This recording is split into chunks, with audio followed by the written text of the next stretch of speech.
Le grand direct de l'actu, Jean-Marc Morandini. Alors que 76% des Français estiment que le réchauffement climatique est une menace sérieuse pour eux et pour leur mode de vie, Science et Vie propose un document passionnant, la liste de ce qui pourrait changer pour nous en France, région par région. Du vin de Bordeaux à la pêche en Bretagne, en passant par les cigognes en Alsace, tout ce qui va changer. Pour en parler avec nous, Mathieu Villiers, bonjour. Oui, bonjour. Merci d'être en direct avec nous, rédacteur en chef à Science et Vie. On va commencer d'abord avec la région Rhône-Alpes, si vous voulez bien, parce que vous avez fait un dossier dans lequel vous prenez région par région ce qui peut se passer et ce qui va se passer.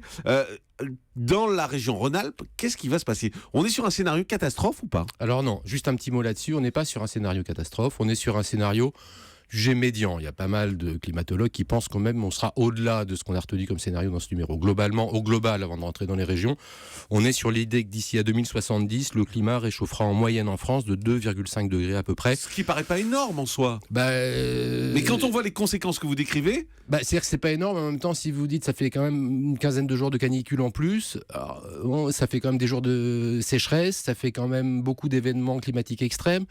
Donc quand on rentre dans le détail, dans la finesse du climat, ça fait beaucoup de jours de gel en moins aussi, donc évidemment les écosystèmes ils changent. 2,5 degrés dit comme ça c'est pas beaucoup, mais dans la réalité ça porte à des conséquences qui sont assez nombreuses. Alors on va faire notre petit tour de France rapide. On commence avec Rhône-Alpes. Par exemple, vous annoncez de fortes canicules à Lyon.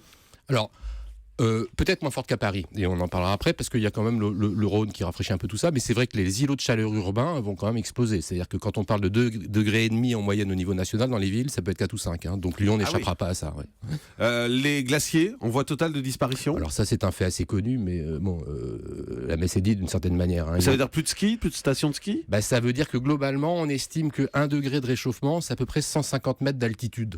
C'est-à-dire que à 2 degrés, la neige monte de 300 mètres. C'est-à-dire que voilà. Donc aujourd'hui, les stations de moyenne montagne vont avoir des vrais problèmes d'enneigement. On a connu ça dans les années 80. Mais on pense que nos enfants skieront très très peu dans les Alpes ou alors très en altitude et à l'occasion de saisons particulièrement enneigées. Mais oui, la neige, aujourd'hui, il y a beaucoup de neige artificielle déjà. Ouais. Simplement, la neige artificielle... Ça va se développer. Ah oui, la neige artificielle, on peut en faire jusqu'à 0 ou moins 1 degré, mais quand on a des températures positives, on peut plus en faire. Donc il y a des grosses questions qui se posent dans les stations alpines. Ouais. On part dans le centre. Alors là, c'est un détail, vous allez me dire, mais c'est assez symbolique. Il y a des inquiétudes avec la hausse de chaleur sur les vitraux de la cathédrale de Chartres. Oui, et puis sur d'autres vitraux aussi. D'ailleurs, on a retenu Chartres parce qu'elle est très exposée au vent et qu'on s'attend aussi à avoir des événements venteux plus extrêmes à l'avenir. C'est-à-dire qu'ils pourraient céder? Ils pourraient céder, ils sont un petit peu malades. De toute façon, ces vitraux, ils sont entretenus. Il y a des processus chimiques entre le calcium et le potassium aussi qui augmentent avec le niveau de chaleur. Alors c'est peut-être un détail, mais enfin on est attaché à ces vitraux, il faudra s'en occuper. Et très concrètement, concernant l'agriculture, il y a des inquiétudes concernant le rendement du blé. Et donc on étudie la possibilité de faire pousser du blé à l'ombre. Alors, ce qui nous a intéressé dans le cadre de cette enquête, c'est de se rendre compte qu'en fait, les gens travaillent là-dessus. Nous, on découvre un peu le truc, le grand public, parce qu'on pense que le réchauffement, c'est une grande affaire globale mondiale, mais dans les territoires, sur des problématiques très spécifiques, les gens ont déjà commencé à travailler. Alors, il y a plusieurs travaux sur le blé, on est un gros producteur de blé. Il y a le génie génétique qui se penche là-dessus pour essayer de trouver des espèces qui soient plus résistantes. Puis il y a une idée qui paraît un petit peu toute bébête, mais qui sera peut-être très efficace, c'est de planter des arbres au-dessus pour offrir un peu d'ombre au blé qui se dessèche très vite, qui va pas supporter les grandes chaleurs. Ah oui, donc on cultiverait à l'ombre en fait du blé. On cultiverait à l'ombre, c'est pas idiot. Ça change un peu le paysage, mais enfin pourquoi pas. Mais nos grands champs de blé exposés comme ça qu'on voit ça changera le en décor parcourant la France, ça changera le décor. Ouais. On part dans le nord-est. Alors une bonne nouvelle, si je puis dire, le champagne ne devrait pas trop être affecté par la hausse des températures. Non, pas trop. Pourtant, on dit souvent que c'est le cas, mais ça devrait pas l'être pour 2 raisons. La première, c'est que c'est un raisin qui est assez peu sucré. Donc le problème de la température, c'est que c'est le niveau de sucre qui monte, mais là, il ne devrait pas y avoir trop de problème. Et puis le champagne, c'est un assemblage, donc on peut toujours s'arranger entre une parcelle ici, une parcelle là, pour faire son mix, avoir des choses correctes. Les producteurs de champagne ne sont pas très inquiets. Non. Alors, et puis il y a 2 choses différentes. Alors il y a, en ce qui concerne les inondations, vous dites que les grandes crues de la Somme, par exemple, devraient peu à peu cesser. En revanche, les inondations risquent de devenir de grands problèmes en région.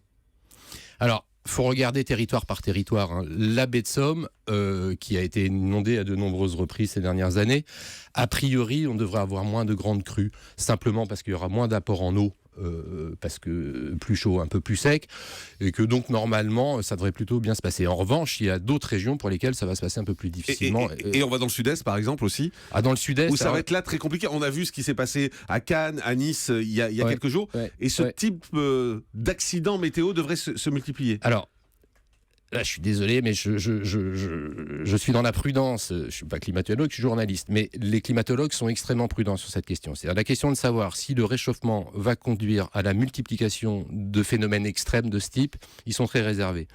Ce qu'ils pensent de manière assez consensuelle en revanche, c'est qu'à l'occasion de ces événements, on aura plus de violence encore. Voilà ce que disent les climatologues. Ce sera plus violent après. Ça va dépendre aussi de comment on s'adapte finalement. Bien sûr. On adapte les villes et Bien sûr, le parce terrain. que évidemment, si on n'avait pas bétonné cet endroit-là, l'eau s'écoulerait plus facilement. Mais ce qui est sûr, c'est qu'avec une atmosphère plus chaude, on peut libérer plus d'énergie et donc avoir des phénomènes encore plus violents. On parle de risque d'inondation de la Camargue qui serait submergée en grande partie. La Camargue, c'est un vieux sujet. Hein. On sait que le trait de côte de la Camargue recule de 4 mètres par an depuis la fin du 19e siècle. Donc c'est énorme. 4 mètres par an. Pas en hauteur, hein. Oui, bien sûr, recul de trait de côte. Hein. Donc c'est un sujet qui est connu depuis longtemps. Il va y avoir un moment où la question va se poser de savoir, avec l'élévation du niveau de la mer, est-ce qu'on continue à défendre la Camargue ? C'est un peu le combat de David-Goliath. À un moment, ça va devenir très très compliqué de monter des digues jusqu'au ciel pour protéger la Camargue. Donc la Camargue est très menacée. Oui. Et un mot sur le Grand Ouest également, si on parle d'agroalimentaire, la filière porcine va devoir s'adapter à la chaleur là aussi, ça va être compliqué. Oui, parce qu'on a sélectionné des porcs qui font 100 kg de viande en 6 mois, donc c'est très intéressant, on comprend pourquoi. Simplement, ils supportent très mal le chaud et à 30 degrés, ils meurent.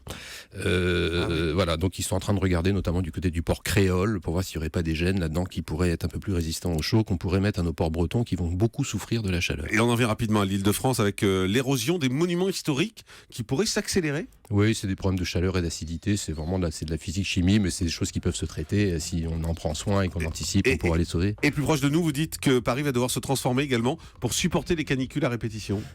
On pense que le nombre de jours de canicule par an, ça sera 15 à 20 de plus tous les ans. Et alors, c'est énorme, 15 à 20 de plus. C'est beaucoup, ça veut dire plus de 26 degrés, durablement. Et Paris n'a pas du tout été pensé pour faire face à ce niveau de chaleur. Et les îlots de chaleur à Paris vont devenir difficiles à supporter. Voilà, le dossier est passionnant. C'est dans Science et Vie. Il y a 80 pages.